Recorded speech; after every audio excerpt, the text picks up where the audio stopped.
რეგიონებში თხილის კრეფა აქტიურ ფაზაშია. ფერმერები წლევანდელი მოსავლით უკმაყოფილოები არიან, ადგილობრივები პროდუქტის სარეალიზაციო ფასის შემცირებასაც უჩივიან. ბოლო წლებში საქართველოდან თხილის ექსპორტის მაჩვენებელი ზრდის ტენდენციით ხასიათდება.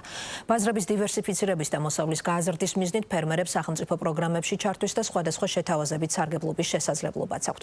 რა გამწვავების წინაშე აღმოჩნდნენ მწარმოებლები წელს და რა ზომები ტარდება საექსპორტო მაჩვენებლების შესანარჩუნებლად. შალვა სუმბაძე დეტალებით.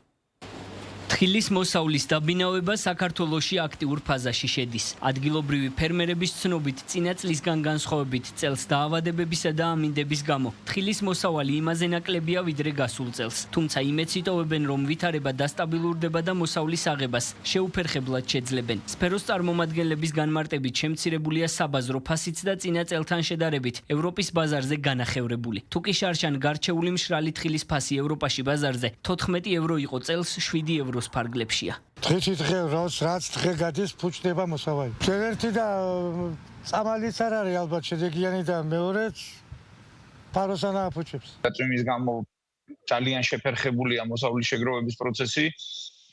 ეს ინტენსიური წვიმები ასევე აისახა თხილის მოსავლის ხარისხზე, რაოდენობრივადაც და ხარისხობრივადაც საკმაოდ ისეთი შარშანდელთან შედარებით უარესი სურათი გვაქვს. რაოდენობრივად იგივეს ველოდებოდით, მაგრამ ეხლა ამ ამინდების გამო ხარისხი საკმაოდ შელახულია და ვფიქრობ, რომ ერთი დაახლოებით მინიმუმ 15%-ით ნაკლები გვექნება. მოსავლიანობის გაზრდის მიზნით აქტიურ სამუშაოებს ატარებს სოფლის მეურნეობის სამეცნიერო კვლევითი ცენტრი. უწყების ცნობით მთელი წლის განმავლობაში მიმდინარეობდა აქტიური შეხვედრები თხილის მწარმოებლებთან, რომლებსაც უტარდებათ ტრენინგები როგორც დაავადებებთან ბრძოლის, ასევე სექტორში არსებული სიახლეების შესახებ. მნიშვნელობა აქვს ასევე სემინარებისა და ტრენინგების ჩატარებას, რომელსაც ცენტრი რეგულარულად ახორციელებს რეგიონებში გასვლის სახით და ძირითადად აქცენტი ამ შემთხვევაში კეთდება არა მარტო ჯიშებზე, რომელიც საქართველოსთვის ეთნაკლებად ცნობილია, არამედ სხვა ფორმირების თავისებურებებზე და მოვლით ღონისძიებებზე. აუცილებლად ისიც უნდა აღვნიშნოთ, რომ უკანასკნელი წლების განმავლობაში ჩვენს თხილებში შეინიშნება ახალი დაავადება, რომელსაც ქვია თხილის უეცარი ხმობა.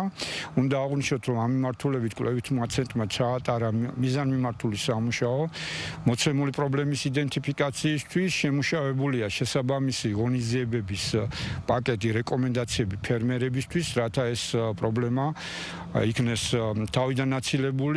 უკვე რამდენიმე წელია სახელმწიფო მეთხილე ფერმერებს მხარდაჭერას სთავაზობს. 2022-25 წლებში თხილის წარმოების ხელშემწყობი პროგრამების ფარგლებში 10,000-ობით ფერმერმა თხილის ბაღის მოვლა მოყვანისთვის ფინანსური დახმარება მიიღო. გარემოს დაცვისა და სოფლის მეურნეობის სამინისტროს ინფორმაციით 2025-26 წლების სეზონზე საქართველოდან ექსპორტირებულია 18,000 ტონაზე მეტი თხილი, რომლის ღირებულებამ 188,5 მილიონი ამერიკული დოლარი შეადგინა, რაც წინა წლის მარკეტინგულ მონაცემებს 58%-ით აღემატება. ქართული თხილის ძირითადი საექსპორტო ბაზარი ევროკავშირია, სადაც 12,000 ტონაზე მეტი თხილია ექსპორტირებული. საერთო ღირებულებით 121 მილიონი დოლარი.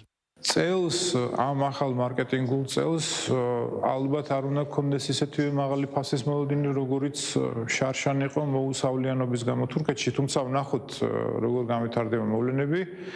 იქ სახელმწიფო აქტიურად ერევა ფასს წარმოქმნაში და ვნახოთ როგორი სიტუაცია იქნება, თუმცა ჯერჯერობით ნორმალური პირი უჩანს მოსავალს და ვიმედოვნებთ, რომ საკმაოდ კარგი ფასი იქნება და კარგი მარკეტინგული წელი გამოდგება. თხილის მწარმოებელთა ასოციაციის ინფორმაციით დღეს არსებული მოთხოვნიდან გამომდინარე ადგილობრივ ბაზარზე გარჩეული 1 კილოგრამი თხილის ჩასაბარებელი ფასი 15 ლარის ფარგლებშია, ხოლო მოვლილი და დამუშავებული გაურჩეველი თხილის ფასი 5-დან 6 ლარ ნახევრამდე დიაპაზონში მერყეობს, რაც შეეხება დაბალი ხარისხის გაუტეხავ თხილს. მისი ღირებულება 3-დან 3 ლარ ნახევრამდეა.